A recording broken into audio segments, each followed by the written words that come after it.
right. Hey, everybody. Mitch and Danny here from Ramp Careers. We're ready for a Friday episode of the Daily Update. We're going to keep it casual today. I'm going to interview Danny, learn about his life a little bit. Danny, you ready for this? I'm ready. I'm feeling good. It's Friday. All right. Likewise. We're going to talk today about Danny's first job coming out of school, his first real job in the working world. We're going to talk through how he went about narrowing in his search for what company and role he wanted to look at and work for. We're going to talk about the interview process, how he progressed from there. Should be exciting. Let's start at the top here. Danny, set the stage for us. It's 2009, right? You're graduating from University of Michigan. Just give us the context here before we dive into it. Yeah, for sure. So it's 2009, really the heat of the recession. At the time, we thought it was really kind of the end of it, but didn't realize it in the moment. And so the University of Michigan, and I attended the Ross School of Business there. So an undergraduate business school program where I graduated with a finance and management degree. And pretty much all of the positions available through the College Career Board or College Career Services or Business School Career Services Department were all finance jobs. And some consulting jobs are really heavy finance. And at that point in time, the finance world was really taking a pounding, and there weren't all that many positions open for graduates. So I had gone into several B school interviews wearing a suit and tie, dressed up in these tiny interview rooms in the old Ross School of Business, ready, prepared to ace my investment banking interview. And I'd get in there, and some of the recruiters would come in and be like, "Hey man, look, we're kind of doing this to show face. We don't have any jobs available. So thank you for being here. Thank you for prepping, but we can give you the time back." And to me, oh my gosh, crushing, right? I remember one interview with Lazard, not to put that bank on blast, but the guy Lazard had graduated from the University of Minnesota, where I was from, and we spent 30 minutes straight up talking about Gophers football because he wasn't hiring. And I was like, can't believe this is what the interview process is going to be like. So that's the stage, right? That's what I graduated in. Great context. So tell me this, when did you start looking or applying for jobs in your senior year? Were you one of the ones who was on the ball as like fall semester, I'm getting ahead of it? Or is it spring, it's May,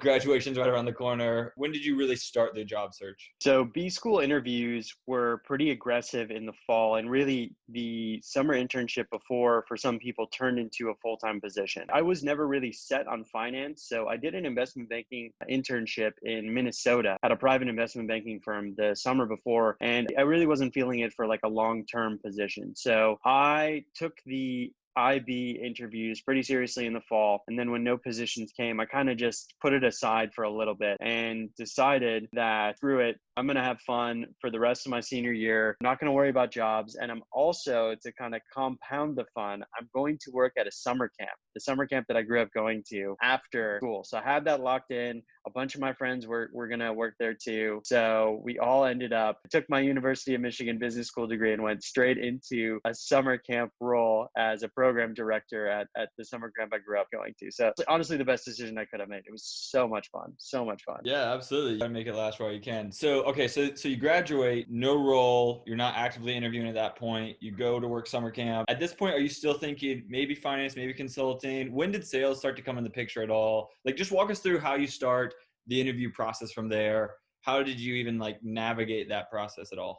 My track was actually, I stumbled into sales. I stumbled in. I didn't realize I was going. So after the summer camp, I came home, and it was home. It was, I'm living at home now in my parents' house in Minnesota. And I'm thinking, oh man, I can't believe I'm here right now. Great feeling, right? You graduate, you're full-fledged man, and then you just move back into your childhood bedroom. Yeah, I'm like, I am really feeling it, right? So, okay, I'm regrouping. I really don't know what I want to do. My parents are definitely on my case about getting a job. This just should be, I obviously was internally motivated to get a job too. So I decided, hey, I'm not really sure what I want to do. Let me do this. Let me take the LSAT and figure out if law school is a route for me. So I ended up taking the LSAT, and I worked at a law clerk job at a family friend of mine. And frankly, love the guy. The guy is awesome. His firm is amazing, but just hated the work, hated taking the LSAT. I have two younger brothers. They still make fun of me to this day for how miserable I was during taking the LSAT. And that was like, I didn't realize it at the time, but that was like a dead giveaway that this is not right for me. And I should have listened probably a little bit earlier, but I'm glad I went through it. So, okay, LSAT's over. It's probably 3 months after. And a buddy of mine calls me up. He's living in Chicago at the time. So I'm in Minnesota, and he's like, hey man, look, I work at this cool startup. It's called Groupon. We've got about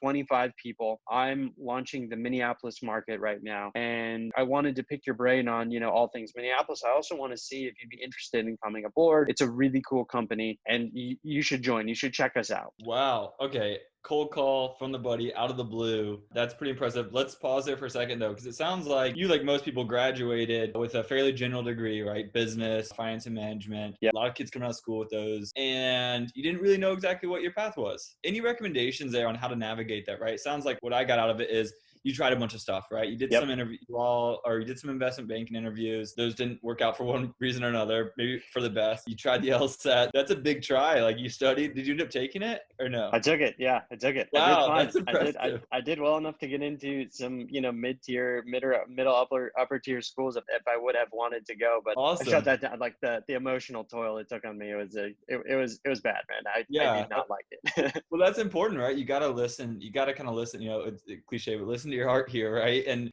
know if you don't enjoy something that much, just prepping for it, then doing that for a career is probably not for you. Any other practical advice there on just how anybody can start to hone in on what they want to do? Yeah, I think what I would have done then is not be so hard on myself for not getting the job right out of school that I necessarily thought I should have. And also just listening to what your feelings are telling you about the path you're choosing. So those are two things. And then the third is, you nailed it, but try many things. Like, if you don't know, the best way to figure it out is just continue to try things until one of them sticks or one of them feels right, or one of them start to see some early signs of success and practical application. You're learning a lot, you're growing. So that'd be my advice for this right out of college type of environment. And it's okay. Look, if you take 2-3 internships before you land on your natural path or land on what you're going to focus on for the next few years, that's totally cool too. No one would judge you for it. Yep, for sure. I think that's all good. I always recommend folks to just interview for as many different roles and as many different industries as you can, right? And the key here is when you interview, you have to take it seriously. Put yourself in a position of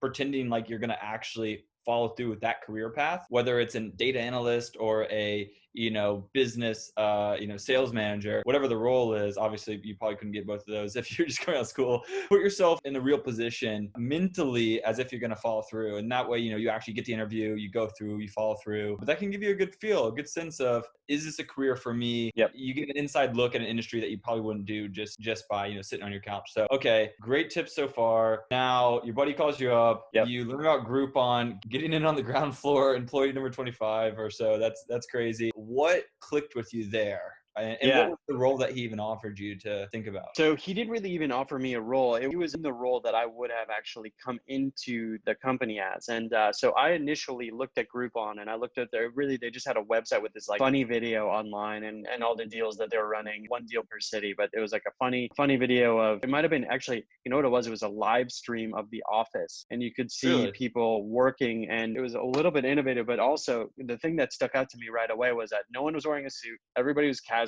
I loved that. All the jobs that I had been applying for were all just suit and tie, and I couldn't picture myself doing that. So he said to check out the website. I checked out the job board. There were a ton of jobs, right? There were account executive jobs, there were finance jobs, there were marketing jobs. And I thought, okay, it'd be a great idea to just apply to every single job because I'm a good fit for all of them, right? I've got a general business degree. This is cool. I might as well go for it. So I can do anything here. Yeah, so I legitimately applied to every job on their job board. Oh, and naturally, and I think only because I knew my buddy there, the head of recruiting at the time, this guy Dan, who's awesome, hilarious guy, calls me up, and he's also a comedian on the side, and it might be his full-time position. It might be what he's doing full-time now, but he's an improv comic. And he calls me up. He's like, "Hey man, look, you can't apply to every job on the job board and expect to land a job here." I was like, oh, why not? I really want to work there. Like, I really, really want to work there. I love what you guys are doing. I love the mission.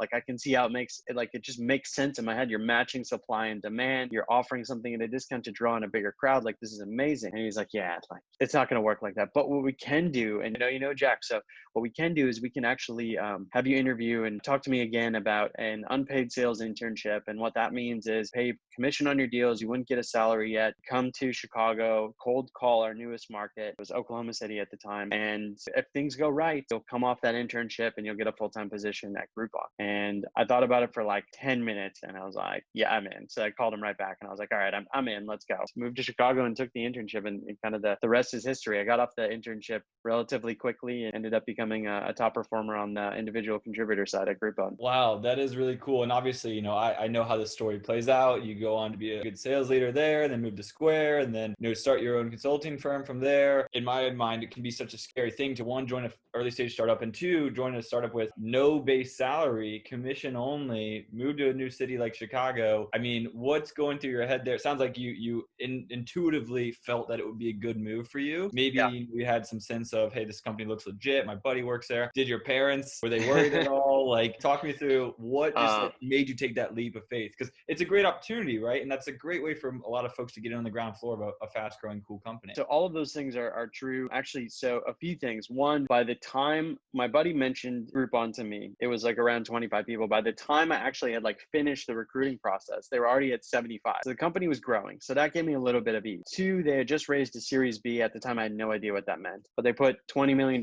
in the bank. So I figured, okay, this isn't this isn't like a massive company. They're not like $1 billion, $1 trillion enterprise. They're not a conglomerate, anything like that. But I assume they'll be around for like a year or so at the worst case.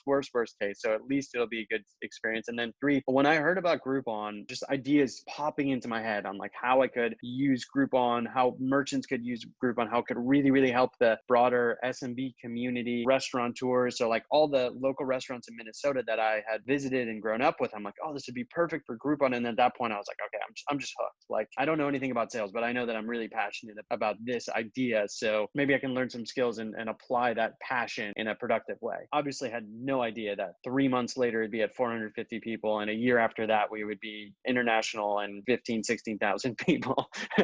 No idea that was the trajectory, but yeah, we got lucky there. Insane rocket ship ride. I think we'll do another episode one day about, some of the learnings at early stage companies and an entry level sales role. But let's wrap on that. I think you nailed it right there at the end, which is any experience is good experience when you're coming out of school, right? If you think this company is going to be around for a year, take the role if you feel passionate about it. Worst case is you learn a heck of a lot and it sets you up for your next job after that. Anything else you add, Danny, before we wrap? No, I think you nailed it. And just pursue what feels right, pursue what you feel is you can be passionate about, and just jump in and figure the rest out after. You're smart enough to make an educated decision. So trust yourself and just make the leap. And if it doesn't work out, that's okay too, right? Not everything is gonna work out perfectly every time. Just know that you're able to figure it out as you go as well. Cool. I love it. Thanks everyone. We'll Cool. see you next time.